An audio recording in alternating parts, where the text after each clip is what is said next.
کل رات میں بغیر دعوت نامے کے ایک شادی ہال میں پہنچ گیا۔ کھانے کی ٹیبل کے پاس جا کر کھڑا ہوا ہی تھا کہ لڑکی والوں کی طرف سے کسی نے پوچھا، بھائی جی کہاں سے آئے ہو؟ عین اسی وقت لڑکے والے بھی آ گئے۔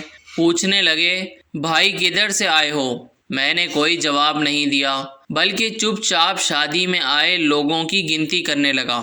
پھر بولا، مجھے پولیس اسٹیشن کی طرف سے بھیجا گیا ہے کہ گنتی کر کے آؤ شادی میں کتنے لوگ ہیں اور ماسک اور سوشل ڈسٹینسنگ کا خیال رکھا جا رہا ہے یا نہیں۔ بس یہ سننا تھا کہ لڑکی اور لڑکے والوں نے مل کر مجھے VIP کی طرح کرسی پر بٹھایا اور ہر طرح کا کھانا کھلایا، میٹھا کھلایا اور ہاتھ میں 10,000 روپے کا لفافہ رکھا اور ریکویسٹ کی، سب سنبھال لینا، میں آتے ہوئے 2 دن کا کھانا بھی پیک کروا کر لایا۔